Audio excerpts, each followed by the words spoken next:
sometimes Yes, you said something? no, sometimes I don't get time to rest. Then that I time know, I know. No, it's perfectly understandable. And I am thankful for your attendance. really. So it's okay. Hi, Anju. There you are. तिच्यातला ब्रह्मण ऐकत असतो, शैलजा मधला ब्रह्मण ऐकत ब्रह्मण ऐकत असतो. सर्वांमधलं ब्रह्मण ऐकत असतो. Very true, very. चल प्रार्थना म्हणूया. ओम सहना भवतु सहनौ भुनक्तु सह वीर्यं करवावहै तेजस्विनावधीतमस्तु मा विद्विषावहै. ओम शांति शांति शांति.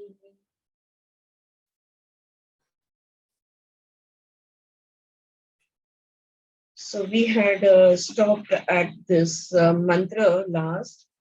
He says the feel given by the prana being more subtle is nearer to the truth than the feel of the divinity given to you by touching through your hands, through your eyes. So the Vayu Tattva, the prana principle, takes you nearer to the reality than the Prithvi Tattva. तो last हमारी यही बात हुई थी कि तत्वों में भी अग्नि जो है, वायु जो है, ये ब्रह्मण के निकट जा सकते हैं. They can go nearer to the Brahman rather than the other elements because of their sarvavyapi nature, because they are all over, because they can spread.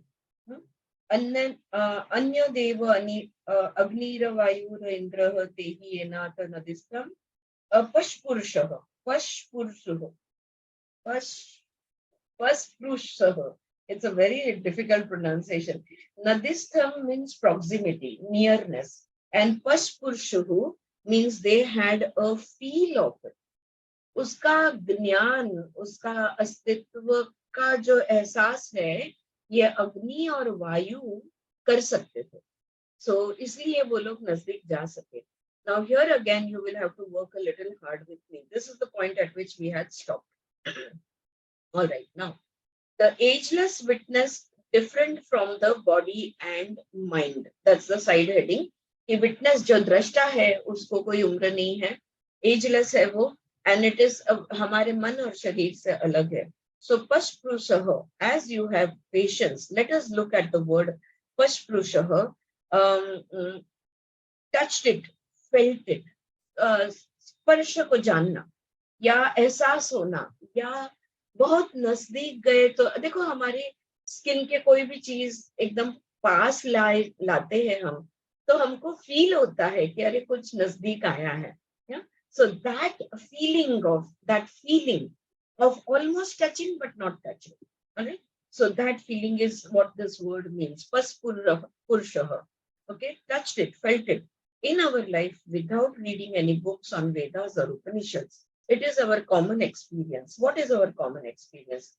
That though we know that I have a body, I have a mind, I have an ego, there is a vague feeling born with us, in us, that there is something more to us.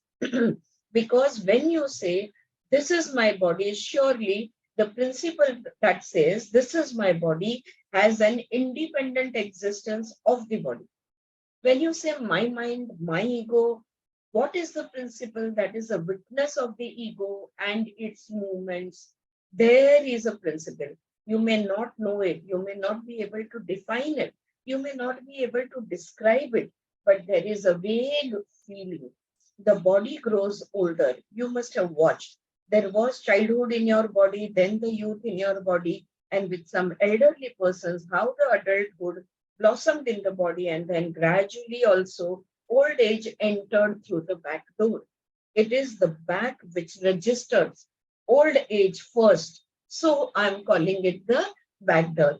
Okay, तो यहाँ पे वो कह रही है, ये जो शब्द है जानना, हम सब जानते हैं कि जब मैं कहती हूँ मेरा शरीर, मेरा मन, मेरा अहंकार, तो ये मेरा अहंकार से अलग है, शरीर से अलग है, मन से अलग है.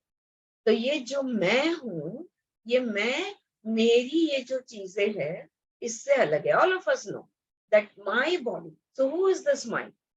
When you say my body, then body is separate and mind is separate. So who is this? Now there is another thing. This body has experienced childhood. ये मेरा शरीर है, ये कभी बच्चा हुआ करता था, ये फिर यूथ में आया, फिर ये अडल्टहुड में आया, और उसके बाद अभी वो ओल्ड एज में धीरे धीरे एंटर होगा. राइट? तो ये जो हम सब जानते हैं कि कभी मैं जवान थी, जब मैं छोटी थी, जब मैं बड़ी थी, और जब बूढ़ी हो रही. So we all know that it is aging, but the I, the awareness of it, it remains the same.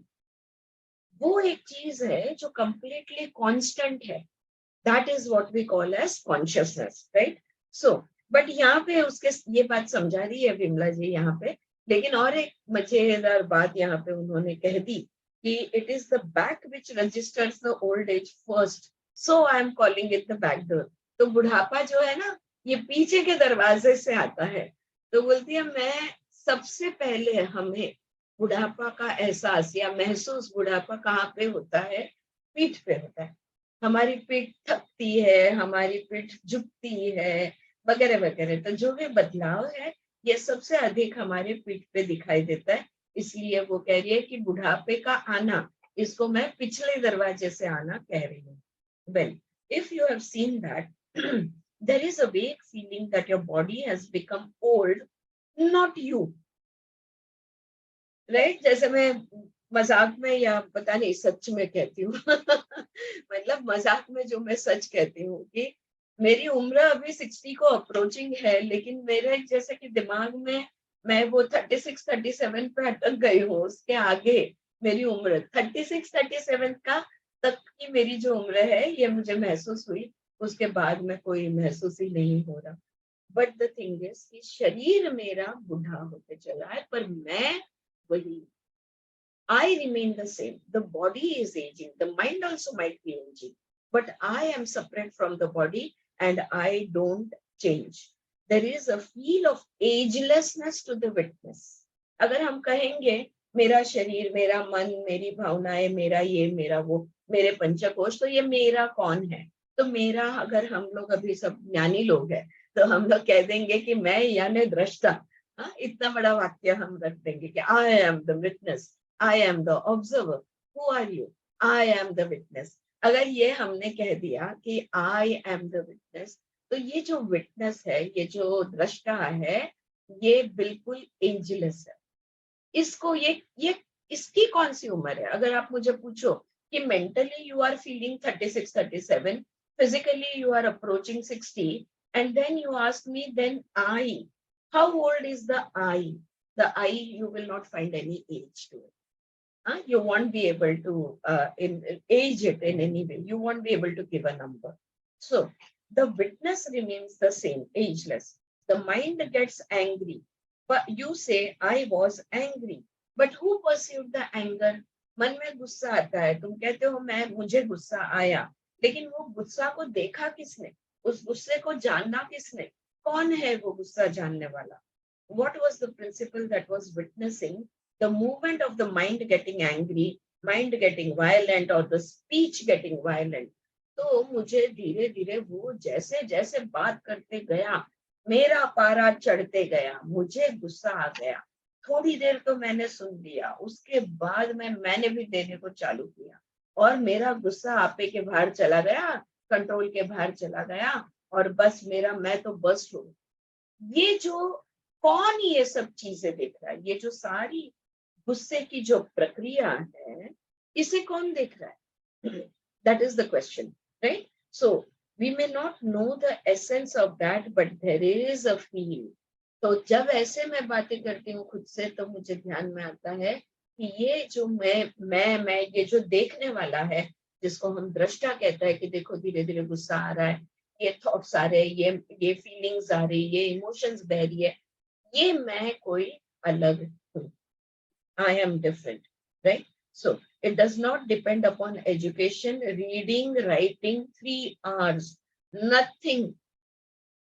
और ये जो है देखने वाला जो है, इसको ना शिक्षण की जरूरत है, इसको ना कोई भी माइंड ब्रेन कोई भी चीज, रीडिंग राइटिंग अभ्यास, किसी भी चीज की इससे जरूरत नहीं. That is one more thing that we have to realize. Everyone is born the conditioned energy of mind and ego, and there seems to be an unconditioned energy which is ever vigilant even when you go to sleep. That ageless, that presence, that I-ness, that witness is protecting you like a guiding guardian angel while you are sleeping.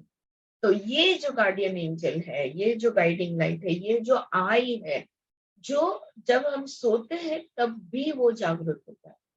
तो ये जो मैं, ये जो दृष्टा, ये जो आत्मा, ये जो ब्रह्मण, ये जो इंडिविजुअल कॉन्शियसनेस, इतने नाम है उसके, राइट. ये जो आई है, ये आई ऑल द टाइम रहता है, बस होता है, करता कुछ नहीं, पर जाता कहीं नहीं, all the time हाजिर होता है. In the moments of love, when the ego does not function, okay, shall I repeat that sentence? In the moments of love, when the ego does not function, है ना, जब हम प्यार में गिरते हैं ना, अपन बोलते हैं ना प्यार में पागल हो गया. मैं तो कहती हूँ प्यार में अंधा, बहरा, गूंगा सब कुछ हो जाता है. हाँ, तो वो जो लव की अवस्था है, ये तो मतलब प्रेमी के प्यार के बारे में बात हो गई. लेकिन जैसे हम भक्ति में देखें कि भक्ति में भगवान के प्यार में जब हम गिरते हैं तो हमारा समर्पण कंप्लीट होता है. We completely surrender to the deity that we believe in, to the God that we believe in, and that is the end of the ego. तो जहां जहां पे प्रेम है, भक्ति है, वहां पे अहंकार कभी भी आपको नहीं दिखेगा. या तो लेट मी से कि नहीं दिखना चाहिए. ओके, जो लोग कहते हैं कि मैं भक्ति मार्ग पे हूँ, या वहां पे भी काफी सारा अहंकार देखने को मिलता है अनफॉर्चुनेटली, लेकिन आइडियली नहीं दिखना चाहिए. Alright.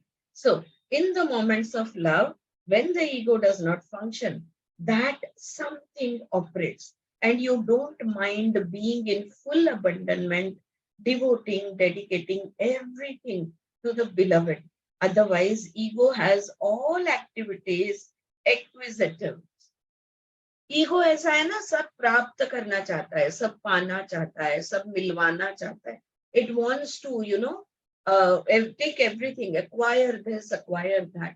But when we are in complete love, when we are in complete love, the ego doesn't mind surrendering. The ego doesn't mind completely, समर्पण, पूर्ण समर्पण वो करने को तैयार हो जाता है.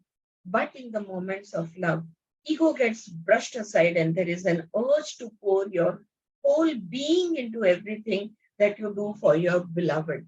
लेकिन जो जिस पर तुम्हें इतना प्यार आ रहा है, उसके लिए तुम कुछ भी करने को तैयार हो जाते हो. उसके लिए तुम आंखों पे पट्टी मारने को तैयार हो जाते हो. उसके लिए तुम जो भी अपना ईगो बिल्कुल बाजू में सरका देते हो, और जो भी वो जिस पर तुम्हारा प्रेम है, वो जो भी चाहता है या चाहती है, वो तरह से करने के लिए अपना तन मन धन, जिसको कहते हैं ना, सब कुछ दाव पे लगा देते हो. How is that possible? ये कैसे होता है? So the Rishi says, तो यहाँ पे ऋषि कहते हैं, there is a vague feeling like a mist prevailing between that reality and ourselves, and some energies in us take us nearer to that. तो जैसे कि पता है, मैं और मेरे शरीर के बीच में, या मैं और मेरे बीच में जैसे कि एक धूका सा है, मतलब एक there is just a little fog, a mist over there, और देखो जैसे हम उसको क्या कहते हैं, धूका क्या लगाया होता है अपन, ये जो मिस्ट होता है, ये जो फॉग होता है, क्या कहते हैं इसे? Mist. That's English. Yeah, Hindi I was. धूका मराठी. हिंदी कोहरा. Okay. Yes. What did you say, Suhas? नहीं, हिंदी कोहरा. हाँ, हिंदी कोहरा. तो वो जो है ना, उसके हम वो कोहरा जब होता है, वो मिस्ट, वो फॉग जब होता है ना, हम जानते हैं कि हमारे और दूसरी चीज या व्यक्ति के बीच में कुछ नहीं है। हम अगर हाथ लंबा करें तो हम उसे स्पर्श कर सकते हैं। That knowledge is always with us, so we don't feel separated. अगर तुम्हारे मेरे बीच में अगर कोई वस्तु व्यक्ति कुछ आ जाए तो फिर हमें सेपरेशन महसूस होगा, लेकिन ये कोहरे से नहीं महसूस होता। सो मैं जो हूं, ये शरीर, बॉडी माइंड कॉम्प्लेक्स, और मेरी आत्मा जो है, इसके बीच में जैसे कि एक मिस्ट है, और हमें वो महसूस होता है कि भाई हमें एक्चुअली डिवाइड करने वाला कुछ भी नहीं है, और ऊर्जाएं ऐसी होती है कि हम उसके निकट जा सकते हैं, हमारे आत्मा के निकट जा सकते हैं। द मिस्ट बिकम्स थिनर, तो वो जो कोहरा है वो पतला सा हो जाता है, कम हो जाता है, और हम हमारी आत्मा को ऑलमोस्ट छू सकने की अवस्था में पहुंच जाते हैं। Now, you read books, you listen to talks, you move with the nature, and you feel proximity to that something which is ageless, which is nameless. तो हमारे अंदर का वो अस्तित्व, हमारे अंदर का वो जो अमर है, यानी कि हमारी आत्मा, हम आत्मा के बारे में पढ़े या सुने, या जब जब जब हम इसका अभ्यास करें, या जिसको शब्द ज्ञान कहते हैं, वेद उपनिषद ग्रंथों के माध्यम से, या तो जब जब हम प्रकृति में जाते हैं, तब ये वो घटक है जिसको ना कोई उम्र है, जिसको ना कोई नाम है, तब हम इसको बहुत ज्यादा महसूस करते हैं।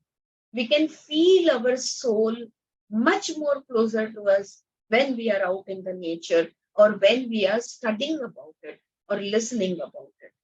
When you have the feeling that you are not getting old, body gets old. हमको जब लगता है, जैसे मैंने कहा, मुझे उम्र मेरी फील ही नहीं होती, पर शरीर तो बुढ़ा होते ही जा रहा है, राइट? उम्र तो शरीर की तो उम्र बढ़ती है। The body is male or female. The mind has responsibilities, social responsibilities, responsibilities of the family, organization, etc. You feel as if they have the maleness, the femaleness, the Indianness, the Englishness, the Dutchness, the Italianness, etc., etc. शरीर जो है ना, ये स्त्री या पुरुष हो सकता है, और उस शरीर को मैं स्त्री हूं, मैं पुरुष हूं, ये महसूस होता है। अच्छा, उसको अपना देश भी महसूस होता है, लाइक और उसका कम्युनिटी, लाइक मैं कभी नहीं भूल सकती कि मैं एक गुजराती, ओके, चाहे कोई भी भाषा बात करूं, कहीं भी रहूं, whatever it is, but that knowledge is all the time with me, alright, that I am a female, I belong to an XYZ community, I am an Indian, I am brown skinned, वगैरह वगैरह, what ever. तो ये हमेशा हमारे साथ रहता है, but it transcends all limitations, transcends all divisions, descriptions, but it is only a vague feeling. लेकिन इसके अलावा जो वो एहसास है, वो एहसास ना इंग्लिश है, ना इंडियन है, ना हिंदी है, ना गुजराती है, वो एहसास ना स्त्री है, ना पुरुष है, वो एहसास हर वक्त हर दम हमारे साथ रहता है, लेकिन वेग है। उस एहसास को, जैसे शरीर को एक ठोस अस्तित्व है, वैसे इस एहसास होता है, लेकिन उसका ठोस अस्तित्व हमें महसूस नहीं होता। We cannot feel it in its entirety. We can feel the body, we can feel the mind, we know for sure the womanness, the maleness or the femaleness, we can feel all of that, right? But we can't feel the soul. There is a vague feeling, but complete feeling is not. Now, more proximity when outgoing energies are contained. तो अगर मुझे मेरी आत्मा को उतने ही पक्का महसूस करना है जितना पक्का मेरा स्त्री तत्व मुझे महसूस होता है, या मेरा नेशनैलिटी, मुझे इंडियननेस मुझे जो महसूस होती है, जो भी है, उतना ही पक्का अगर मुझे मेरी आत्मा को महसूस करना है, तो when outgoing energies are contained, तो मेरी ऊर्जाएं जो कंटिन्यूअसली बाहर जाती है, आंखें बाहर दिखती है, कान बाहर लगे हुए हैं, गंध बाहर है, स्पर्श बाहर है, एवरीथिंग इज आउटसाइड। ये सारे, मेरा मन बाहर भटकता है, मेरे विचार बाहर के हैं, इन सब को अगर मैं इकट्ठा कर लूं और उनको रोक दूं और उनको अपने अंदर घुमा दूं, तो मुझे मेरी आत्मा महसूस होगी। That is why it does not become a source of energy for us, vitality for us. That does not become a motivation force because it is vague. तो वो आत्मिक ताकत, हम कहते हैं ना, आत्मा तो अमर है, आत्मा तो अनंत है, आत्मा तो कोई लिमिटेशन नहीं है, आत्मा सर्वशक्तिशाली है, आत्मा ऊर्जा से भरा हुआ है। तो ये ऊर्जा, ये शक्ति मैं टैप क्यों नहीं कर सकती? इस शक्ति का इस्तेमाल मुझे करना आना चाहिए, राइट और रॉन्ग, है ना? लेकिन क्यों नहीं होता? क्योंकि वो धुंधला सा है।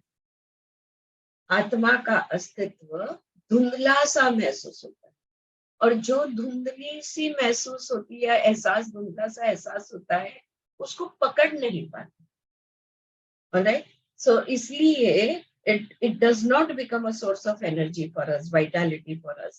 Agni and Vayu reduce the vagueness. अब अग्नि तत्व जो है और वायु तत्व जो है, वो इस धुंधलेपन को कम करते हैं। अग्नि तत्व अपने प्रकाश की ताकत की वजह से, और वायु तत्व सर्वव्यापी होने की वजह से, ये दो तत्व ऐसे हैं कि अग्नि एंड वायु reduce the vagueness and the mind when it relaxes into non-action. ये जो कब होता है कि ये जो धुंधलापन कब होता है? जब अग्नि और वायु हमारे अंदर बहुत अच्छे प्रज्वलित हो। और दूसरी बात इंपॉर्टेंट ये है, जब हम खुद पूरी तरह रिलैक्स, अकर्म में हम चले जाए, कर्म अकर्म में हम चली जाए, पूरी तरह नॉन एक्शन, और पूरी तरह अगर हम रिलैक्स हो जाए, तो हम भी ये धुंधलापन कम होके आत्मा का एहसास हम भी कर पाएंगे। सो अग्नि एंड वायु reduce the vagueness and the mind when it relaxes into non-action, when it relinquishes hold on every manner of effort, then in that majesty of effortlessness, in the state of meditation, there is much more proximity than even the perception or the pranayama and the energies released by the pranayama. प्राणायाम के अभ्यास से और आंखों के माध्यम से, दृष्टि से, आंखों की जो अग्नि देवता है, ये दो तत्व के माध्यम से हम आत्मा का धुंधलापन कम हो सकता है। लेकिन उससे भी ज्यादा अधिक जब हम प्रयत्नहीन हो जाए, एफर्टलेस, जब हम इसको महसूस करने के सारे प्रयत्न छोड़ दें। प्रयत्न का छोड़ना यानी पूरी तरह रिलैक्स होना, राइट? अकर्म हुआ। प्रयत्न को छोड़ना ही अकर्म हुआ। जब हम कंप्लीटली रिलैक्स, कंप्लीटली एफर्टलेस हो जाएंगे, तो ये धुंधलापन प्राण और अग्नि और वायु से भी अधिक ये धुंधलापन कम हो जाता है। मतलब अग्नि और वायु धुंधलापन को कम कर सकते, लेकिन उससे भी अधिक उसको अगर कम कर सकते हैं, तो वो माध्यम है ध्यान, meditation. Yeah, we can reduce that vagueness in meditation when the mind is completely inactive and completely relaxed, both body and mind. All right, that is when we can feel the presence. Those who do yoga and those who do pranayama know about the latent energies contained in the muscular glandular system, even the neurological or the chemical system. Those energies are developed. हम सब जानते हैं, योग आसना, योग प्राणायाम, योग धारणा और यम नियम और प्रत्याहार है ही साथ में। जब हम इन चीजों का अभ्यास करते हैं, तो ये जो ऊर्जाएं हैं, हमारे अंदर की ऊर्जाएं, हमारी नसों की ऊर्जाएं, हमारे अंदर जो केमिकल्स, हार्मोन्स है, उसकी ऊर्जाएं जो है, जो हमारे स्नायुओं की ऊर्जाएं हैं, ये सारी ऊर्जाएं जो है दे दोज एनर्जीज आर डेवलप, उनका उनकी प्रगति हो। Your mind becomes more focused, your body neuro physical coordination या न्यूरो मस्कुलर कोऑर्डिनेशन जिसको हम कहते हैं, वो न्यूरो मस्कुलर कोऑर्डिनेशन इम्प्रूव होता। ये सब बातें हम सब योग में सीखे और हम सब जानते हैं कि योगा के माध्यम से शरीर में पचन की क्रिया सुधर जाती है, उत्सर्जन क्रिया सुधर जाती है, हमारे रेस्पिरेटरी सिस्टम जो है ये अधिक प्रभावता से वो काम करता है, मतलब it works in much better, the respiratory system works in a much better, उसका कैपेसिटी जो है ये इम्प्रूव हो जाती है, ये सब हम जानते हैं। तो योग करने वालों को पता है कि अपने अंदर की ये जो अलग अलग ऊर्जाएं हैं इसको हम कैसे बढ़ा सकते हैं। Supposing a person who has not studied yoga is fasting, and a person who has studied yoga and also has learned pranayama, then with the help of pranayama, one can have nutrition directly from the cosmic energies even when one is fasting, right? तो अगर उपवास एक योगी उपवास करता है और एक सर्वसाधारण व्यक्ति जो योग नहीं है या योग अभ्यास नहीं करता, ऐसा व्यक्ति जब उपवास करता है बहुत अलग अनुभव होते हैं। क्योंकि जो योग अभ्यासु है वो क्या करेगा, प्यास लगी है तो वो शीतली सितकारी कर लेगा ताकि उसकी प्यास बुझ जाए, राइट? वो अपने शरीर को, अपनी भूख और प्यास को कंट्रोल करने के टेक्निक्स, तरीके जानता है। तो उसकी सजगता ज्यादा है, तो इस हिसाब से स्लो कर देगा अपना ब्रीदिंग ताकि मेटाबॉलिज्म स्लो हो जाए। मेटाबॉलिज्म स्लो हो गया तो शरीर के अंदर हीट कम हो जाएगी, राइट? ये सारी क्रियाएं वो करना जानता है। और हम सब जानते हैं, हमेशा मेडिटेशन में मैं भी एडवाइस देती हूँ, अगर आप रेगुलरली मेडिटेशन कर रहे हो तो प्लीज अपना बाहर से खाना पीना कम कर दो। क्यों? क्योंकि तुम टू सोर्सेस ऑफ न्यूट्रिशन, एक है डायरेक्ट ब्रह्मांड की शक्ति, तुम ध्यान के माध्यम से उसकी ऊर्जा ले रहे हो और अपना अन्न पानी भी उतना ही चालू है, you will put on weight if you are eating from two sources, right? So always it is advised, the more you meditate, the lesser you should eat. All right? So you balance करो दोनों चीजों को, right? Now, a yogi will feel nutrition even while fasting, while the other person who has not studied yoga does not know how to convert the cosmic energies of air, water, space, sunshine into nutrition. He will not be able to stand the fast that much. योगी के लिए बहुत आसान होगा fasting करना, लेकिन जो योगी नहीं है उसको मुश्किल होगी या ज्यादा तकलीफ होगी। The glandular, the muscular, the neurological, the chemical energies latent and dormant in us, they get activated.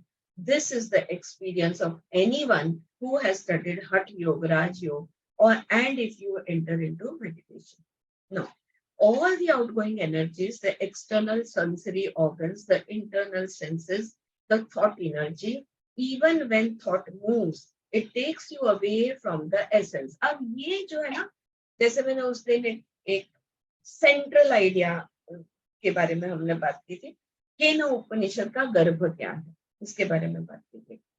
अगर हम हमारे आत्मा के निकट जाना चाहते हैं तो हमारे कर्मेंद्रिय, हमारे ज्ञानेंद्रिय और हमारा मन, ये जो 11 इंद्रिय हमारे है, मन में बुद्धि भी आ गई, ओके, ये जो है ये सारी एनर्जी अगर हम बाहर किसी काम पे लगा देते हैं, हम शारीरिक कर्मेंद्रिय से हम शारीरिक कामकाज करेंगे, ज्ञानेंद्रिय से हम बाहर की चीजों को सुनना, देखना, बोलना, करना, इसमें लगा देंगे, और मन तो इधर उधर भटकते रहता ही है, या तो किसी एक काम में भी मन को एकाग्र कर देंगे।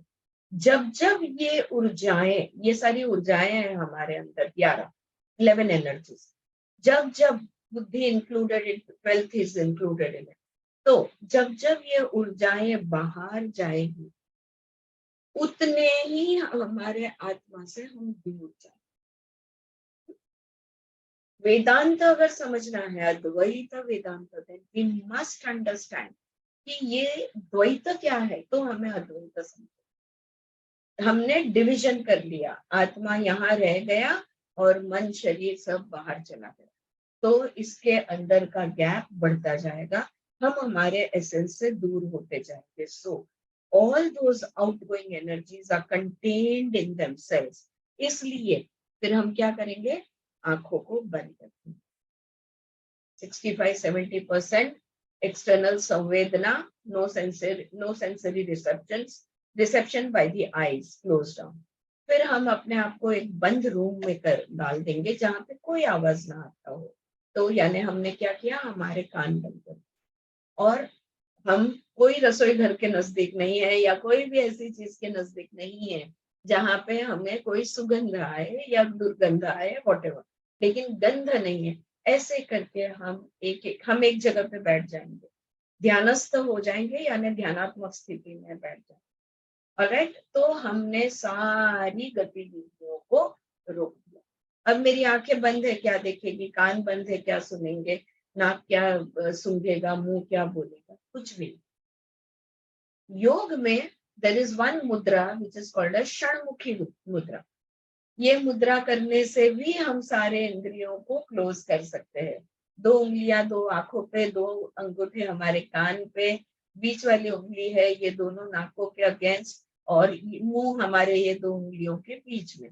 ऐसे षणमुखी मुद्रा, ये शांति तत्व से। तो वो षणमुखी मुद्रा हम करके हम हमारे इंद्रियों की जो बाहर जाने की जो मार्ग है वो बंद कर देते हैं, और एक जगह पे बैठ गए, स्थिर बैठ गए, हाथ पैर नहीं हिलाए, कर्मेंद्रिय बंद। अब कौन रह गया, मन। हाँ? और तो हाथ पैर को तो लॉक कर दिया, आंख कान को भी बंद कर दिया, लेकिन ये मन को कैसे पकड़ोगे, क्योंकि उसको काल स्थल की सीमा है ही, राइट। वो पास्ट फ्यूचर में भी जा सकता है और वो किधर से भी किधर भी जा सकता है। तो ये मन को हम क्या करते हैं, प्रैक्टिस के लिए आनापान सती, यानी हमारे श्वासों पे इसको बांध देते हैं। वो जैसे बछड़ा होता है ना, उसको बांधना पड़ता है, वरना वो खुदकते रहता है इधर उधर।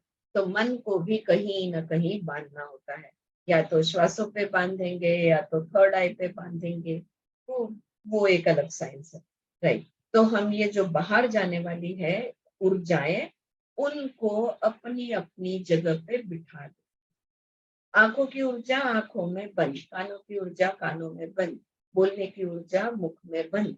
तो अपनी अपनी those energies are contained in themselves. आत्मनि आत्मना एव तुष्टः, they are all contained। सबको अपनी अपनी जगह पे बंद कर दिया, बंदिस्त कर दिया, बंद कर दिया। they are grounded at their source। चलो जाओ अपने घर में जाके बैठ जाओ, तो ऐसा बोल के हर एक को अपने अपने घर में बिठा दिया।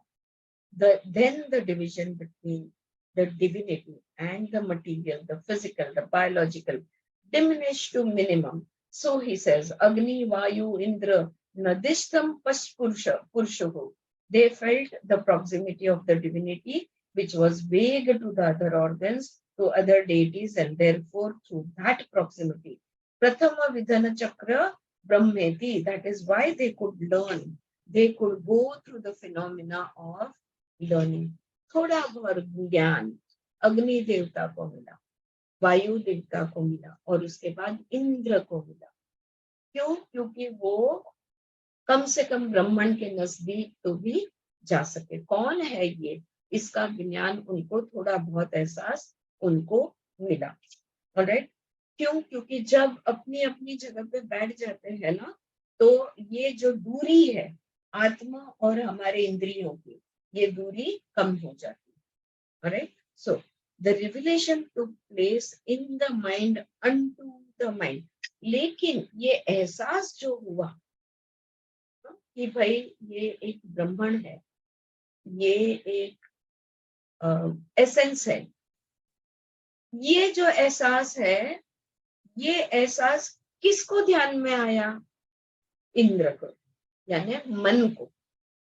है सारी इंद्रियों का राजा इंद्र, यानी सारे इंद्रियों का राजा मन, तो उसके ध्यान में आया। सो प्रथम, ये शब्द यहाँ पे आता है, First of all, the mind in its silence feels the proximity of the divinity.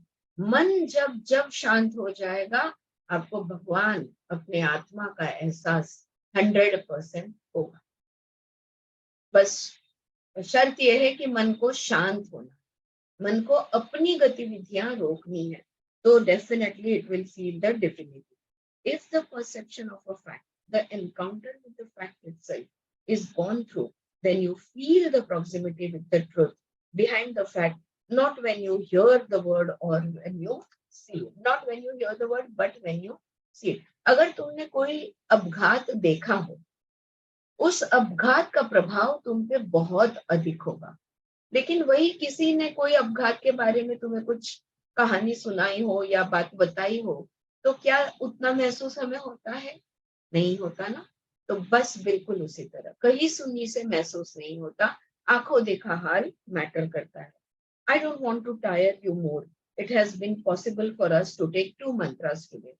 स ब्रह्मेति होवाच तस्यः ब्रह्मणा एव विजये महीयत्वं ततो हैव विदान चक्र ब्रह्मेति. ये 4.1 हमने देखा. एंड तस्मात् एवा देवः अतितरम अन्यत, ये 4.2 भी हमने देखा. They had therefore these deities of Agni, Vayu and Indra have excelled, surpassed other devatas, other deities. तो ये अग्नि, वायु और इंद्रदेव जो है, अग्निदेव, वायुदेव और इंद्रदेव, ये बाकी के जो देवताओं हैं, इनसे ये श्रेष्ठ माने जाते हैं. They felt the proximity. क्यों? क्योंकि इनमें वो क्षमता है ब्रह्मण को, आत्मन को का एहसास के निकट जाने की, के नजदीक जाने की इनमें क्षमता है. They felt the proximity. They may have touched it negatively. देखो, जब वो गए उस आत्मा के पास, उस यक्ष के पास, तो क्या बहुत पॉजिटिवली गए? क्या वो गए तो थे वो ईगो में, अब मुझे नहीं जानते, मैं अग्निदेव हूँ, अरे मैं तो राजा का राजा इंद्रदेव हूँ, आप मुझे नहीं जानते, मेरे बारे में तो सारी दुनिया जानती है. इस नेगेटिविटी के साथ वो गए थे. Okay, they may have touched it negatively, but they have felt the presence. Negatively गए, पर गए जरूर और एहसास जरूर हुआ. Before the other deities or the sense organs could feel it, इंद्रियों को या इंद्रियों के बाकी के देवताओं को महसूस होने से पहले इनको महसूस हुआ. I'm sorry if I have tired you this morning, and we are coming now to the last part of the Upanishad, and I am afraid we will be working hard on Monday, Tuesday, Wednesday also, and we might require 2 sessions a day next week, 3 days, so that if you have any questions to ask, then Monday, Tuesday, Wednesday afternoons could be used for questions, answers, or whatever the way you would like to use them. Thank you for your cooperation. अच्छा, यहाँ पे विमला जी का वो particular class जो है वो उन्होंने खत्म. किसी को कुछ कहना है इन देवताओं के बारे में? Is it very clear? हाँ, ये 4.1 4.2 क्लियर हो गए बिल्कुल? Yes. Here I would like to mention that in Bhagavad Gita 3.38, I just saw the shloka number. This also talks about the proximity to the Atman. Like if a sattvic person is there, for him it is like the smoke. Right. Okay, just because he is already into the sattva, for him to get closer to the It's Atma easier. or to understand the Atma is easier. But for a Rajasic person, because of his mental agitation, it is like the dust on the mirror. Right. Okay, to remove the dust, we need to take efforts, right? Efforts, yes. And for a tamasic person to attain Brahman or to attain this Atma Jnana, it is like how the child is in the womb. Yes. Okay, Ignorant. and for the child, yes, for the child, the ignorance is so thick. It is compared to the womb of the mother. There's a lot of patience, lot of time, a lot of effort has to be taken. And another thing, what you mentioned about withdrawing, here's again Bhagavad Gita talks about kurmonganiva. Correct, Just like the kurma, like the tortoise. Yes, like the kurma, we need to go inwards. Yes, you need to take all your 5 organs. Yes. And we are going against the stream, na?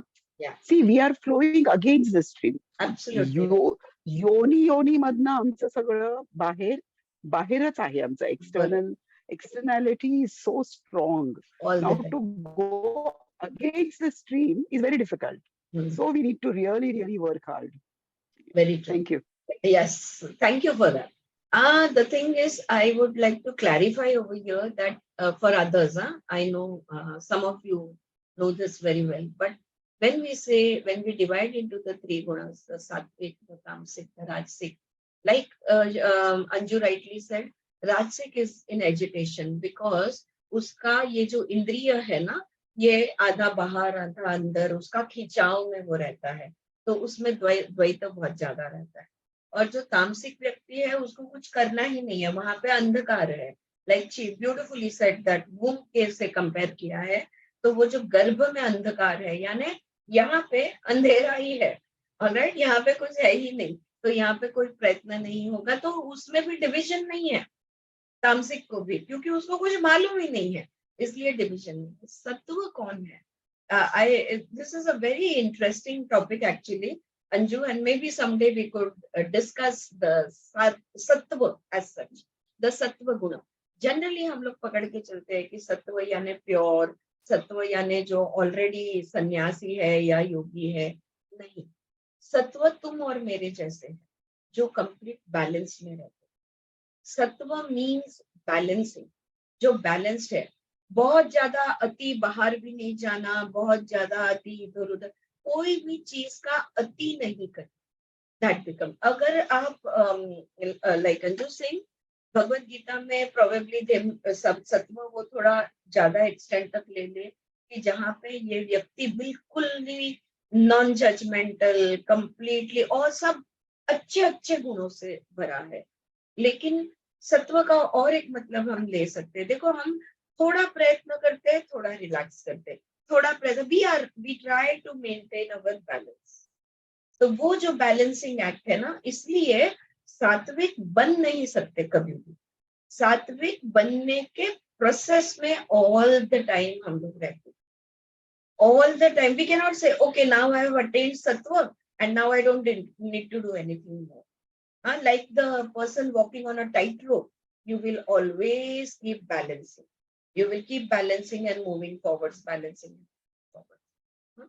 तो बहुत जनों को ऐसा हो जाता है कि यह भगवत गीता में बोल रहा है, जाने तो जब रिटायर होंगे तब देखेंगे.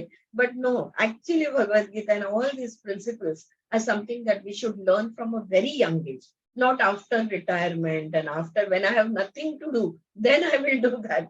No, you must do it when you have something to do. और it's great कि आजकल ये बहुत ज्यादा इसका अभ्यास कॉर्पोरेट वर्ल्ड में भी हो रहा है, सर्विस इंडस्ट्री में भी हो रहा है. So that's a great thing. Yes. Yeah, wonderful. So yes, that sort of closes it, Anju. Very nice. It brings a closure to this chapter where we understand that that there are some tattvas within us. हमारे अंदर कोई कोई तत्व है जो हमें आत्मा के निकट ले जा सकते हैं. अब अगर हम कहें अग्नि तत्व, तो हमारे अंदर का अग्नि तत्व जो आत्मा के निकट जा सकता है. अग्नि हमारे जठर अग्नि भी है, हमारे बहुत सारी अग्नि बहुत कुछ काम करती है, वाचा भी है, लेकिन सबसे इम्पोर्टेंट है जो हमें आत्मा के नजदीक जाएगा वो है बुद्धि. Okay, that is pure electrical energy. ये अग्नि तत्व है, हमारा माइंड पावर जिसको हम बोल सकते हैं. हम मन की शक्ति के बगैर हम कुछ नहीं कर सकते. ऑलराइट, सो मन मंकी माइंड है, अस्थिर है, ये है वो है. अगर हमने उसको एक दिशा नहीं दी तो वो सब कुछ गड़बड़ गड़बड़ करते रहे. लेकिन अगर हमने उसको एक बार अभ्यास में लगा दिया, दिशा दे दी, तो वो अग्नि तत्व हमें आत्मा के निकट ले जाएगा. उसी तरह प्राणों का भी है. प्राण यहाँ वहां हमारे शरीर में कण कण में उसका काम चलते रहता है, लेकिन हम उसको दिशा नहीं देते. जब हम प्राणायाम करते हैं, जब हम ब्रेथ पे फोकसिंग करते हैं, तब उसे हम दिशा देते हैं, तो वो भी आत्मा के नजदीक जा सकता है. और बुद्धि तो है ही है, इंद्र जो सारे इंद्रियों का राजा है, तो हमारी बुद्धि. सो द डिस्क कोई भी बुद्धि नहीं. हाँ, we are talking about the discriminatory power of the mind. We are talking about the sat vivek buddhi. We are talking about the pragya, the ritambhara pragya. Okay, that buddhi we are talking about. All right, don't mix it up with just having a high IQ. That's not it. There has to be vivek in the IQ itself, right? So ये तीन देवताएं हैं हमारे अंदर जो हमें आत्मा के नजदीक तक लेके जा सकते। All right. जब वो आत्मा के नजदीक चले गए उसके बाद क्या हुआ? देखो, जब इंद्रदेव गए और इंद्रदेव ने अपना ईगो सबमिट किया, सरेंडर में किया, हाथ जोड़ के कौन हो तुम प्लीज बताओ बोला, तब जाके आत्मा ने अपने आप को उमा हिम गौरी के रूप में दिखाया, राइट, कहानियों, हाँ, which is pure, which is absolutely white, pure white, जो और एंड ब्रिलियंट एंड अति सुंदर, वेरी वेरी ब्यूटिफुल, उसने अपने आप को दिखाया। तो हमने क्या करना, इसका हमारे लिए क्या मतलब बनता है कि हमने हमारे अग्नि, वायु और इंद्रदेव को तैयारी में रखना है। ब्रह्मा अपने आप खुद को रिवील करेगा, will show himself to us. All right, so now we move on to the next chapter, which is chapter 11, revelation only through grace. और वो कब होगा? जब कृपा होगी तब। कृपा बोलो, only by grace will it happen.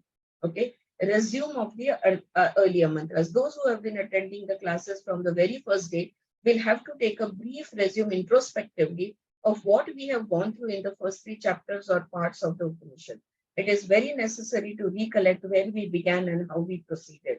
Upanishads are dialogues between the teacher and the pupils. The dialogues are meant for the revelation of the ultimate truth to take place through the interaction between inquiry and understanding. Guru Shishya संवाद है, सवाल पूछते हैं, समझना है, बात को समझेंगे, तब जाके हमें सत्य का ज्ञान हो पाएगा. The pupil had asked the teacher, केन शीतम पतति प्रेषितम मनः केन प्राणः प्रथमः प्रयति युक्तः. By whom are the sense organs and the senses motivated and directed towards their respective objects? And the teacher says, Shrotrasya Shrotram Manusya Manoyat Vachoha Vacham Sa U Pranasya Pranaha. It is the ear of the ear, the mind of the mind, essence of the sight, the vitality of the vital force, and so on. हर क्षण पहला सवाल हमने याद रखना है. सवाल क्या था पहला? कि कानों के कान कौन है, आंखों के आंख कौन है, आंखों से कौन देखता है, कानों से कौन सुनता है, मन को कौन चलाता है. ये जो सवाल था और गुरु ने जवाब दिया था, आंखों से आंख देखती, आंखों की आंख है और कानों के कान है और मन का मन. The pupil says, मतलब the eyes look to the eyes, the eye of the eyes, ऐसा. So the pupil says and asks, how do we reach that ear of the ear? तो वो कानों के कान आप जो कह रहे हो, या आंखों के आंख, या प्राण का प्राण जो आप कह रहे हो, उस तक हम कैसे पहुंचे? तो टीचर ने जवाब दिया था, न तत्र वाक गच्छति, the speech cannot reach there, no chakshuha pashyanti, the eyes cannot perceive it, manasa na manote, the mind cannot conceive of it. The pupil says, but then what? How did your teacher teach you? How will you teach us? All right, तो teacher ने जवाब दिया था कि नहीं, बातों से, वाचा से हम नहीं पहुंच सकते, आंखों को, मन से हम मन तक नहीं पहुंच सकते, प्राणों से हम प्राण तक नहीं पहुंच सकते. तो ये जब जवाब दिया तो शिष्य पूछता है कि गुरुजी फिर आपने कैसे सीखा और आप हमें कैसे सिखाओगे? ओके, तो जवाब बड़ी विनम्रता से टीचर जवाब देते हैं, गुरु जवाब देते हैं. And the teacher in humility says, ना विद्मो ना विज्ञ निमो यथैतदनुस्यात्. We don't know and we do not know any technique or methodology to impart that teaching. ये सिखाया नहीं जा सकता, या किस तरह से सिखाए इसका टेक्निक हमें नहीं पता, ये पाठ कैसे पढ़ाना हम नहीं जानते. Oh, says the pupil. तो वो शिष्य कहते हैं, oh, but your teachers must have taught you some way or the other. And the teacher agrees and he gives the instruction to analogies, figurative stories, similes, illustrations, etc. तो शिष्य कहता है कि आपके टीचर ने आपको कैसे समझाई ये बात, वो तो कम से कम हमें बताओ. तब गुरु बड़े विनम्र होकर कहानी के माध्यम से, कहानी के आधार से, उदाहरणों के आधार से वो ये बात समझाना शुरू करते हैं. For understanding the analogies and the stories narrated in the Upanishad, let us remember that the Upanishads proclaim the unity of life, the unity between the cosmos and the individual, the macrocosm and the microcosm. अगर कहानी के माध्यम से समझना है तो एक principal, एक तत्व जो है इस ब्रह्मांड का, वो हमें भूलना नहीं चाहिए, और वो है जे पिंडिते ब्रह्मांड. जैसा पिंड, जिस चीज से पिंड बना है उसी से ब्रह्मांड बना है, जिस चीज तत्वों से ब्रह्मांड बना है उसी से पिंड भी बना है. So macrocosm and microcosm are made up of the same thing. So in the second chapter, the teacher explains how there are parallel forces operating in the cosmos as well as in the individual, that is the condensed cosmos. तो वो पंच महाभूत है, वो बाहर और हमारे शरीर के अंदर, ये दोनों भी कैसे एक साथ काम करते हैं. The microcosm is the condensed macrocosm. वही ब्रह्मांड पिंड बनकर तुम्हारे अंदर है. Everything that is contained in the cosmos is contained also in the individual. So the parallel is described in a suggestive way in the second chapter, that there is an unmanifest, non-differentiated source and substance of life, which the sages called as Brahman or divinity. तो ये कुछ तो भी है, ये ब्रह्मांड है, इस ब्रह्मांड में ये सारी सूर्यमाला है, ये सूर्यमाला में पृथ्वी है, पृथ्वी पे जीवात्मा है, ये जो भी कुछ है ये कहाँ से आया? जहाँ कुछ नहीं है उधर ही कुछ तो भी है, हो सकता है, राइट? तो ऐसी एक शक्ति है, ऐसी एक प्योर एनर्जी है जिसमें से हर चीज निकलती है, ओके, और उसको कहते हैं ब्रह्मण या देवत्व. देन द अनमैनिफेस्ट, जो अनमैनिफेस्टेड है, जो नॉन डिफरेंशिएटेड, अद्वितीय है, उसमें कोई ब्रेक नहीं है, right? Then the unmanifest and non-differentiated source of life, the essence of existence, manifests itself in the form of principles of energy, which are called as tattvam. तो ये जो अद्वैत प्योर फॉर्म में जो एनर्जी है, जिसको हम परब्रह्म या परमात्मा भी कह सकते हैं, अगर कोई नाम देना है तो ये जो है ना, ये अपने आप को पहले पंच महाभूत में ढाता, यानी पंच महाभूत के रूप में वो अस्तित्व में आता है. और वो जो पांच महाभूत यानी कि पांच तत्व है, जिसको तत्व कहते हैं हम, पृथ्वी जल अग्नि वायु आकाश, ये जो पांच तत्व है, ये पांच तत्व एक दूसरे के साथ इंटरैक्ट करते हैं और उनके अलग अलग प्रमाण के हिसाब से अलग अलग चीजें अस्तित्व में आती है. So the five principles of energy, earth, prithvi, water, air, prana, fire, agni, and space, akasha. So the unmanifest has become manifest, and yet it is undifferentiated. All the five principles permeating every expression of life. ये जो पंच महाभूत है ना, ये भी pure है, इसमें भी टुकड़े टुकड़े नहीं है, अनडिफरेंशिएटेड, अनफ्रैगमेंटेड, ऐसे ये है, होल एंड कंप्लीट. ये जो पांच तत्व है, ये जो पंच महाभूत है, ये पूर्ण ही है, ऑलराइट? सो परमिएटिंग, और ये जो भी, जिसको हम जीव कहते हैं, इस जगत के अंदर जो भी जीव है, ये जगत है, इसके कण कण में ये पंच महाभूत समाये हुए हैं. As we have in our being the unmanifest source of our existence, the Atman, in cosmos they call it the Brahman. तो इस केनोपनिषद में हमारे अंदर जो है वो आत्मन है और ब्रह्मांड का जो है वो ब्रह्मण है, ऐसे उन्होंने समझाया है. कोई कोई ग्रंथ में आत्मा परमात्मा ब्रह्म परब्रह्म ऐसे भी समझाते हैं. It's okay, there is no need to, there is no contradiction and there is no need to get confused or conflicted. Is it clear, friends?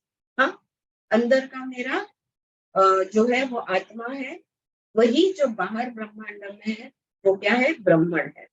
And in the human body they call it the Atman, the supreme intelligence. लेकिन दोनों भी कैसे है? ये ब्रह्म कहो या आत्मन कहो, ये कैसे है? ये चैतन्य है. They are pure light. Acharya Shankara calls it samvit. आचार्य शंकर आदि शंकराचार्य इसे क्या कहते हैं, समवित्त कहते हैं. I am addressing these words specially to my students of yoga. You have been studying with me for the last many years. So parallel to the Brahman is the Atman. हमारे अंदर आत्मन, बाहर ब्रह्मन. Then the undifferentiated manifest principles of energy or the Panchatattvas are common to the cosmos and to our body. एक आत्मन, एक ब्रह्मन, लेकिन अस्तित्व में जो भी कुछ है ये है पंचमहाभूत. They are common parallel forces functioning, interacting in the cosmos and in the individual. Then comes the differentiation. जब तक पंचमहाभूत शुद्ध तत्व रूपी है तभी तक वो पूरा है, पूर्ण है. ओके. बाद में जब ये एक दूसरे के साथ इंटरैक्ट करना शुरू हो जाता है, 2% पानी ले लिया, 90% पृथ्वी ले लिया, 1% ये ले लिया, 1% 0.1% वो ले लिया, ऐसा जब करके तो सब अस्तित्व में चीजें आने लगती है. Things get manifested. और विभाजन जिसको हम कहते हैं, विभक्त होना यानी ब्रेकअप होना, ये ब्रेकअप भी शुरू हो जाता है. तुम और मैं एक ब्रेकअप. आप भी आत्मन हो, मैं भी आत्मन. फिर भी आपका एक अलग शरीर है, आपके पंचमहाभूत, आपके अंदर जो 5 तत्व है इसके प्रोपोर्शंस अलग अलग, और मेरे अंदर के जो 5 तत्व है इसके प्रोपोर्शंस अलग अलग है. इसलिए तुम और मैं अलग दिखते हैं. लेकिन जो विभाजन है, जो नाम रूप है, सिर्फ वो ही अलग है. हमारे कोर पे, हमारे एसेंस में, हमारे जीवात्मा में हम एक ही जीवात्मा है. आप भी आत्मा हो, मैं भी आत्मा हूँ. अहम ब्रह्मास्मि तत्त्वमसि. Then comes the differentiation. Until now, unmanifested, non-differentiated, manifest, differentiated. Now come with me to the third layer. We have spoken of the 5 layers in our पंचकोशस. तो ये पंचमहाभूत होने के बाद 5 कोश आते हैं हमारे. तो अन्नमय कोश, प्राणमय, मनोमय, विज्ञानमय और आनंदमय कोश. राइट. लेकिन यहाँ पे थोड़ा सा अलग उन्होंने दिया था. We have spoken of the 5 layers in the panchakoshas in the human body. They are panchakoshas in the cosmos also. अगर हम 5 कोशों से बने हैं तो ये ब्रह्मांड भी पूरा 5 कोशों से बना. Okay, we have to understand this. Everything has 5 koshas, 5 layers, 5 sections, 5 dimensions. जो भी वर्ड आप चाहो यूज कर सकते हो. So the third layer comes to the differentiation. ये जो कोश है, इस कोशों के लेवल पे अब हम अलग अलग अलग अलग द्वैत में हम आने लगे. राइट. मेरा मन अलग, मेरा शरीर अलग, मेरा श्वास अलग हो गया. अन्नमय, प्राणमय, मनोमय, तीनों कोश बदल. मेरी बुद्धि अलग, विज्ञान में. और वो जो है, जो हमेशा खुश रहता है, वो आनंदमय, वो अलग. The principle of the earth has differentiations, like the mountains, the valleys, the ground, even ground. देखो, पृथ्वी तत्व को अगर हम देखेंगे ना, तो इसमें भी द्वैत है, बहुत सारा अलग अलग अलग है. जैसे कि पहाड़, जैसे कि दरी, वैलीज, माउंटेन्स एंड वैलीज. जैसे कि ग्राउंड. अब ग्राउंड देखो, ग्राउंड भी अलग अलग. Even ground, you have even ground, uneven ground. अब ये पृथ्वी तत्व में भी कोई सपाट जमीन है, कहाँ पे ऊंच नीच है. अच्छा, कहीं कहीं पत्थर है, कहीं कहीं छोटे छोटे रॉक्स है, पेबल्स है, स्टोन्स है, कहीं तो मिट्टी है, clay. And in your human body the earth principle becomes the bone structure and the covering of the muscles and the glands, etc. और हमारे शरीर के अंदर ये जो पृथ्वी तत्व है, ये कहाँ देखे जाते हैं? हमारे हड्डियों में, हमारे स्नायुओं में. जो भी जड़ है ना हमारे अंदर, वो पृथ्वी तत्व है. उसी तरह the water becomes oceans and reverse. तो पानी का भी रूप देख लो, कहीं समुंदर है, कहीं नदी है, कहीं झरना है, कहीं तालाब है. राइट. तो अलग अलग पानी. तो हमारे अंदर भी अलग अलग रूप है. जैसे कि खून है, पसीना है, आंखों के अश्रु है, मूत्र है, यूरिन है. Right. They have the principle. So वो हो गया अग्नि, हमारे अंदर का जल तत्व. अब अग्नि तत्व को देख लो. हमारे अंदर जैसे वाचा, सोचना, ये पेट की अग्नि, ये सब अग्नि तत्व है. वैसे ही बाहर भी आग है. The differentiated form is the sun, the moon. तो अग्नि के अलग अलग रूप कौन से हैं? सूर्य है, चंद्र है, बिजली है, और अग्नि contained in the womb of the earth. देखो आपने ज्योग्राफी में स्कूल में पढ़ दिखा होगा, आज भी मेरे को वो आई थिंक शायद 5th या 6th स्टैंडर्ड के टेक्स्ट बुक में पृथ्वी, the core of the earth, ऐसा एक क्रॉस सेक्शन का चित्र था. Yeah, Anju, you remember that? Yeah, the One of magnum, the us, core, and the all that. magnum, Yeah, the core, and the outer crust, and all that. outer covering, the lava. Yeah. तो वो गर्भ के अंदर pure अग्नि है, red hot अग्नि. हाँ, तो पृथ्वी के गर्भ में भी अग्नि समाई हुई है.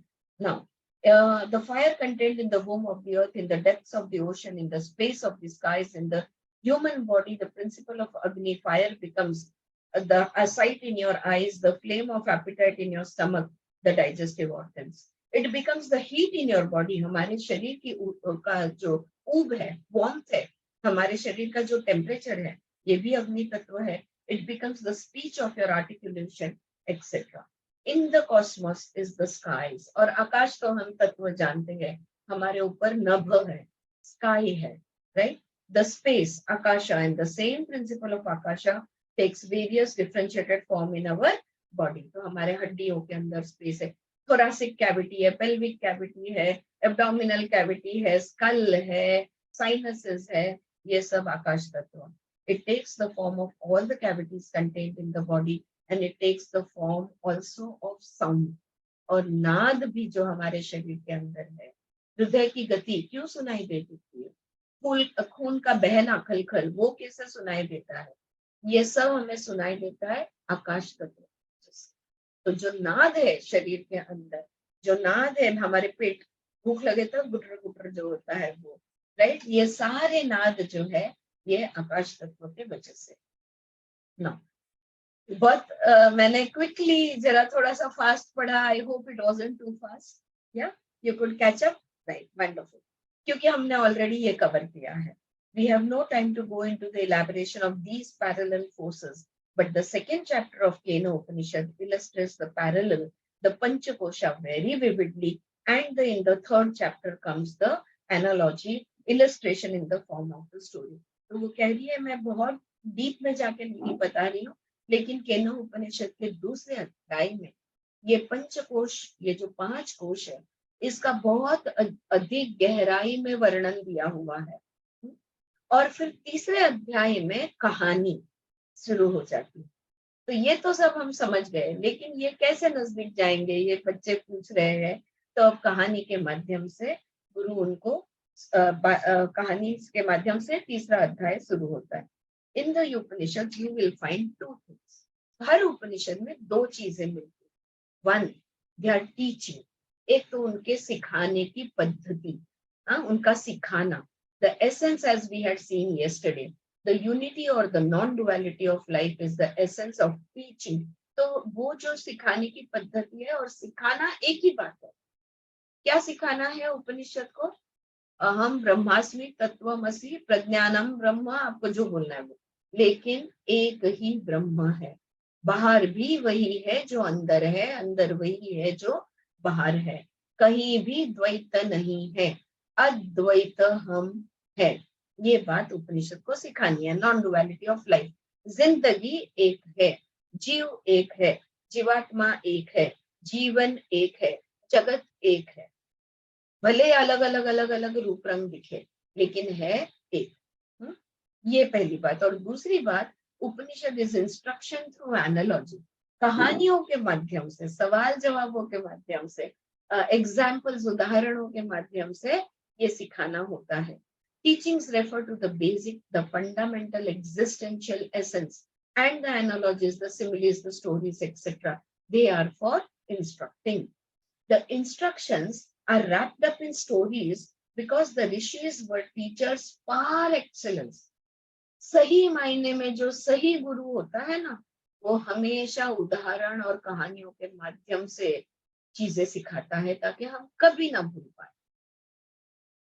अगर आपको अलजेब्रा, ज्योमेट्री, इसके जो भी थ्योरम्स होते हैं, या तो केमिकल फॉर्मूलाज ऐसे के ऐसे दे दिए जाए ना, तो हम कितना रट्टोबाजी करना पड़ता है, तब जाके ध्यान में रहते हैं। और किन किन लोगों को, मेरे जैसों को, कभी भी ध्यान में नहीं रहते, क्योंकि वो जो रट्टो है वो रट्टो दिमाग में बैठता नहीं, right.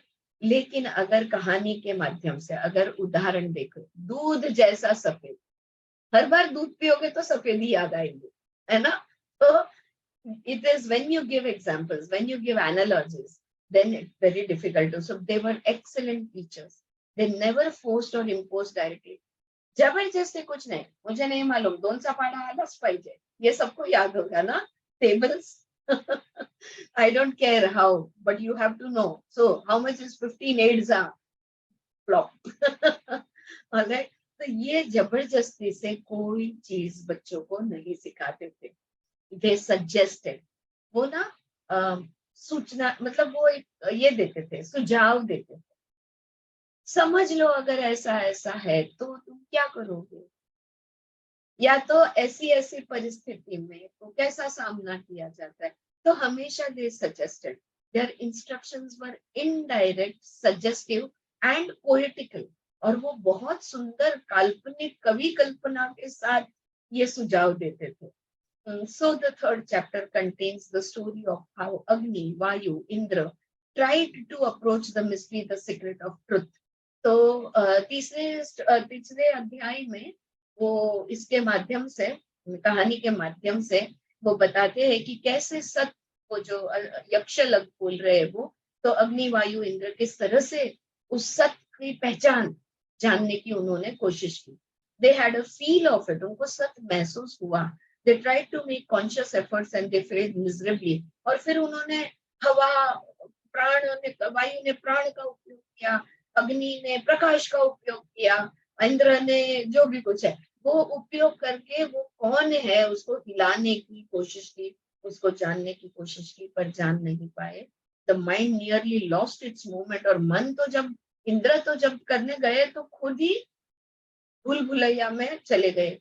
And when the conscious movements of the Agni, Vayu, Indra, the fire principle behind perception and articulation, speech principle behind the prana, vital forces operating in the body, and then the principle of the mind, which enables us to think, to conceive, to deduce conclusions, to imagine, to remember, etc.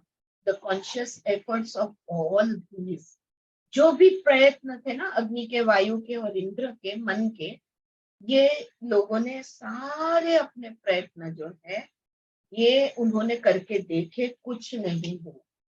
Okay, the conscious effort of all these, they have not referred to all the 5. They have given illustration and instruction to mentioning the 3 most important principles. तो केनो उपनिषद में बाकी के तत्वों के बारे में बात नहीं की है, ये 3 के बारे में बात किया है, और उनको देवता कहे हैं। जब उन्होंने अपनी पूरी ताकत लगा दी और पूरे प्रयत्न से उन्होंने उसका अस्तित्व, सत्य को जानने की कोशिश की, तब वो बुरी तरह फेल हो गए, वो बुरी तरह हार गए। देयर मूवमेंट्स वर अबंडेंट, और हार के थक के उन्होंने प्रयत्न बंद कर दिए। एंड जब उन्होंने पूरी तरह प्रयत्न रोक दिए, बंद कर दिए, तब सत्य, the reality of life, revelled itself onto them. Please do see this. Okay, कभी भी पॉइंट कोई इंपॉर्टेंट है तब विमला जी कहती है प्लीज डू सी दिस, इसको देखने की, इसको समझने की कोशिश करो, कि जब इन्होंने प्रयत्न पूरी तरह छोड़ दिए तब जाके सत्य ने अपने आप को उनको दिखाया। So that is our lesson. In some things, no effort, we should not be taking any effort. All right. This resume was very necessary because the mantra that we are going to study today is, अब ये सब मैंने recap, chapter 1, 2, 3 सबका recap क्यों विमला जी ने दिया यहाँ पे, क्योंकि अब जो आगे का मंत्र हम पढ़ने जा रहे हैं, the mantra that we are going to study is, उसके लिए ये सब recap होना जरूरी। और आगे का मंत्र यहाँ पे वो कहती है तस्य एषैव आदेशः। अब यहाँ पे उन्होंने 4.4, हाँ, तो ये है तस्येष आदेशो यदे तद विद्युतो व्यद्यो तदा, और 3 क्या लिखा है उधर पता नहीं, इत्तिन्ना यमी मिशदा, 3 लिखा है फिर से, इत्यधि दैवतम। तो ये पूरा जो मंत्र, सॉरी या, तो ये जो पूरा मंत्र है, ये जो पूरा मंत्र है, इसको विमला जी एक एक लाइन लेके वो देगी, राइट। सो तस्य एषैव आदेश, ये जो पहली लाइन है, इंस्ट्रक्शन थ्रू एनालॉजीज, ऑलराइट।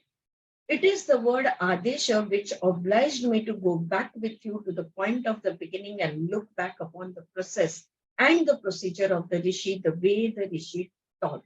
तो जब ये चौथा अध्याय का चौथा मंत्र आया, तब विमला जी कहती है कि ये शब्द पढ़ा मैंने आदेश, और मुझे लगा कि मैंने एक रिकैप करना जरूरी है स्टार्टिंग से ये, क्योंकि ये ऋषि की सिखाने का तरीका है।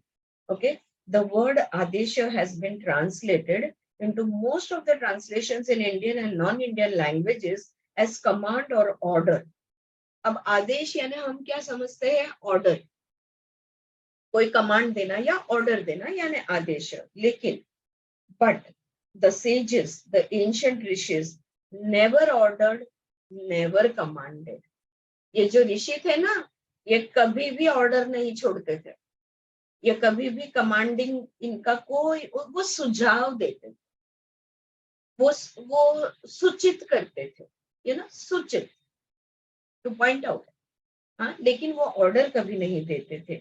That was not their style of functioning, and that is not the style of functioning even today of the rishis or the sages that would be in the world, any part of the world. And वो कहती है, I'm sure कि जो ऋषि आज की दुनिया में भी जो ऋषि है, ये कोई आदेश नहीं देते। So the word adesha, according to the original Arsha Sanskrit, that is the Sanskrit language of the rishi, the modern Sanskrit is different from the Sanskrit language of the sages. तो ऋषियों की जो संस्कृत है और आज की जो संस्कृत है, इसमें बहुत फर्क है। और उस जमाने के संस्कृत में आदेश शब्द का मतलब होता था, आदेश मीन्स इंस्ट्रक्शन, सिखाना, आदेश देना यानी सिखाना, इंस्ट्रक्ट करना, इंस्ट्रक्शंस देना। लेकिन वो इंस्ट्रक्शंस भी जाओ तुम करके आओ, ऑर्डर नहीं है। वो जो इंस्ट्रक्शन या वो जो सिखाना है, वो कहानियों के, उदाहरणों के माध्यम से है, through illustrations and analogies. You communicate the teachings and then they being abstract, they being beyond the reach of the mind and the eyes and the ears, one has to illustrate that so that the pupil who cannot take a quantum jump in one sweep can learn through the stories, the illustrations. तो क्या है ना, ये अभ्यास जो है ये काफी एब्स्ट्रैक्ट है, इन द सेंस कि ये जो अभ्यास है इसमें नाम रूप कुछ भी नहीं है। मन के माध्यम से, आंखों के माध्यम से, सोचने के माध्यम से, बुद्धि के माध्यम से नहीं, ये सीखने जैसी चीज नहीं है। तो ऐसी चीज, ऐसा जब मैं मेरा नाम रूप रंग वाला ये खुद को देखती हूँ, अचानक खुद को बिना नाम रूप गुण के इमेजिन करना बहुत लंबी उड़ी है। हाँ, बहुत ऊंचा उड़ना पड़ेगा उसके लिए, you know, to go from the manifest to the unmanifest, it's a big leap. और ये जेप जो है, ये जो जंप है, ये हम नहीं ले सकते। इसलिए ऋषि जो है ये कहानी के माध्यम से और उदाहरण के माध्यम से हमें सिखाना शुरू कर देते हैं। तस्य एषस्य आदेश, the teachings of the Upanishad have thus instructed through analogy. Please do remember, the student had asked the teacher, क्या पूछा था याद है? शिष्य ने गुरु को क्या पूछा था? How did your teacher teach you? आपके गुरु ने आपको कैसे सिखाया? वो कहते हैं ना कि इसको सिखाने का कोई तरीका नहीं है, और मैं ये कैसे सिखाऊं, ये मुझे आता नहीं है। तो क्योंकि इसका कोई तरीका नहीं है, तो वो क्या पूछते हैं, लेकिन आपके गुरु ने ये बात आपको सिखाई थी, वो कैसे सिखाई थी? And therefore the rishi, the teacher, is telling his students that the teachings have been thus illustrated unto us. We were instructed thus through the analogy. इस कहानी के माध्यम से, इस उदाहरण के माध्यम से हमें सिखाया गया. Only 3 words, but they have such tremendous importance. सिर्फ 3 शब्द है, लेकिन देखो कितने महत्वशील है. तस्य एषैव आदेशः. What is the आदेश? क्या है ये आदेश? What is the instructed teaching? The instructed analogies, what do they say? ये जो कहानी है ये क्या कह रही है? इसलिए उपनिषद समझाने के लिए भी फिर टीचर चाहिए. क्योंकि उपनिषद, ये जो वेद है, ये कहानी के माध्यम से उपनिषद सिखा रहा है. लेकिन उपनिषद जो उदाहरण दे रहा है, उस उदाहरण का या उस कहानी का क्या मतलब हुआ? उमा सामने खड़ी हो गई, पहले अग्नि देव गए, फिर वायु. इन लोग का मतलब क्या हुआ ये सिखाने के लिए फिर गुरु की जरूरत होती है, राइट? और वो गुरु जो बोल रही है, जो सिखा रही है, वो समझाने को फिर एक जन की जरूरत होती है. So you need, there is so much of explanation that goes into this, right? So what do they say? ये क्या रहे हैं? तस्य एषैव आदेशः यद विद्युतः व्यद्युतद.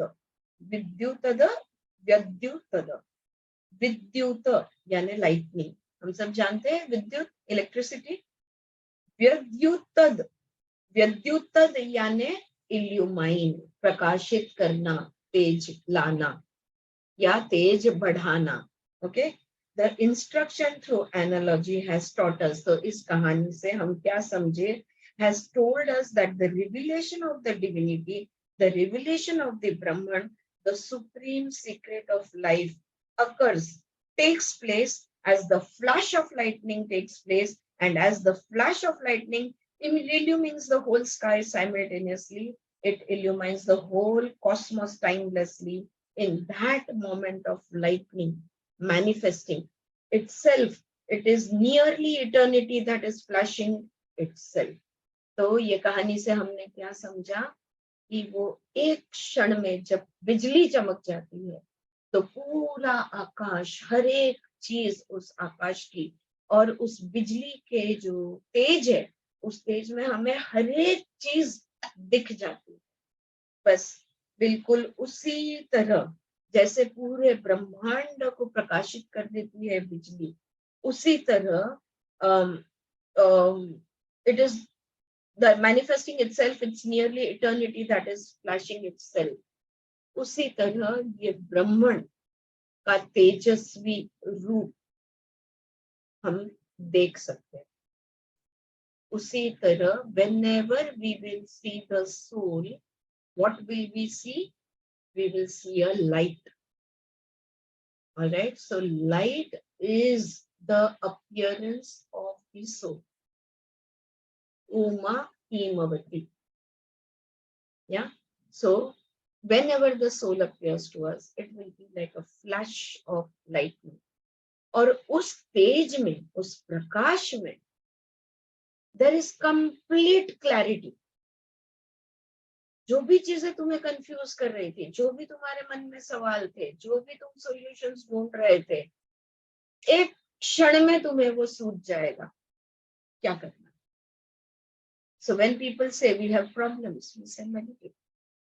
When people say I'm troubled, we say meditate. When people say I'm suffering physically, we say meditate.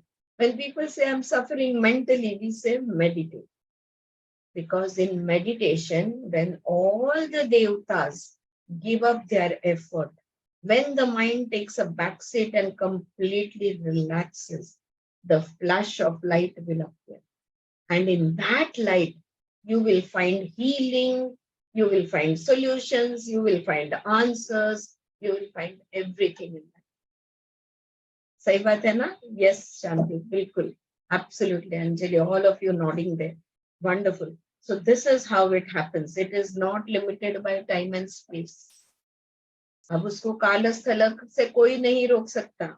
That occurring, that happening, वो होने से न काल न स्थल कोई बाधा उसके रास्ते में नहीं आती. उसको वो प्रकाशित होने से, तेजस्वी चैतन्य को कोई नहीं रोक सकता। विद्युतः व्यद्युतद, as lightning flashes and simultaneously illumines the whole cosmos, nya mimishada eva, the individual and the cosmos. पूरे ब्रह्मांड में तो चैतन्य फैल ही गया है, लेकिन हमारा ब्रह्मांड कौन सा है? ये शरीर हमारा ब्रह्मांड है। इसमें चंद्र सूर्य है, चंद्र है, Ida पिंगड़ा, yeah, the sympathetic and the parasympathetic nervous system. We have Surya and Chandra, and then we have all the stars within us, and then we have all the constellations, all the chakras within us, right? So we have all of this within us, and everything is illumined. हर चीज पे वो प्रकाश आ जाए। जो भी बीमारी थी छूट, है ना? It's all gone, yeah, completely. Nyamimishada eva, the individual and the cosmos. It is completely lighted. If you have not, I'll just finish this paragraph. If you do not understand, if you have not seen the flashes of lightning illuminating the sky and the emptiness, total emptiness of the space, you might have noticed the blinking of the eye that takes place in your body. अच्छा, आप कहोगे मैंने तो बिजली कभी देखी ही नहीं है, मैंने कभी आकाश में ऐसे खिड़की से देखा नहीं है कि बिजली चमक गई और कितना उजाला था और उस क्षण में सब कुछ दिख गया। अगर आप कहोगे ऐसा, तो मैं तुम्हें दूसरा कहती हूँ, अपनी आंखों के मिचकना तो आपने अनुभव किया है। हर पल हर क्षण आप आंखों को मिचकते हो। The eyes open itself and closes itself effortlessly. कितना प्रयत्न करना पड़ता है आंखों को मिचकाने में? कोई प्रयत्न नहीं है। If there is a strong light, then to which the sight is tuned in, then the eyes closes. अगर किसी ने टॉर्च ऑन कर दिया तो तुरंत आंखें बंद। Okay, it is not a voluntary activity. ये तुम्हारे मन मर्जी पे नहीं होता है ना, ये इनवॉलंटरी है, ऑटोनॉमिक है, ये ऑटोमेटिक है। तो ये तुम्हारी मन मर्जी, मेरी मन मर्जी में कितनी भी प्रकाश आने दे, मैं आंखें खुली रखूंगी नहीं, वो आंखें अपने आप को बंद ही कर लेगी। If your volition is not involved in that happening, if there is a very strong wind, then the eyelids close themselves. जोर से हवा चली तब भी क्या होता है? वही होता है, हमारी आंखें बंद हो जाती है। It is not a mechanical movement. It is not a movement out of volition. Volition यानी मनमर्जी. It is the movement of the organic intelligence taking place by itself. मेरी ये आंखों की जो पापड़ी म्हणतो ना आपण, ये जो eyelids है, इसके अंदर ही वो शक्ति है, खुद का बचाव करने की वो शक्ति। So यहाँ पे she goes on to 4.4 तस्यस्य आदेशो। तो ये जो 4.4 वो अब पूरा मंत्र ले रही है, कंप्लीट मंत्र। तस्यस्य आदेशो यदे तद विद्युतो विद्युतदा इतिन्य मिमिषदा तीन इत्यधि दैवम। तो ये मंत्र आज हम पढ़ने जा रहे हैं, ऐसा यहाँ पे। This is the mantra we are studying this, but I think it is time for us to stop at this point, and tomorrow we will be looking into the detail of this mantra. तब तक याद रखना आदेश का मतलब क्या होता है। तब तक ये जो विद्युत है और व्यद्युतद है, ये दो शब्दों को भी भूलना नहीं। ये तीन शब्दों को लेके कल क्लास में आना। All right? Okay guys, thank you very much.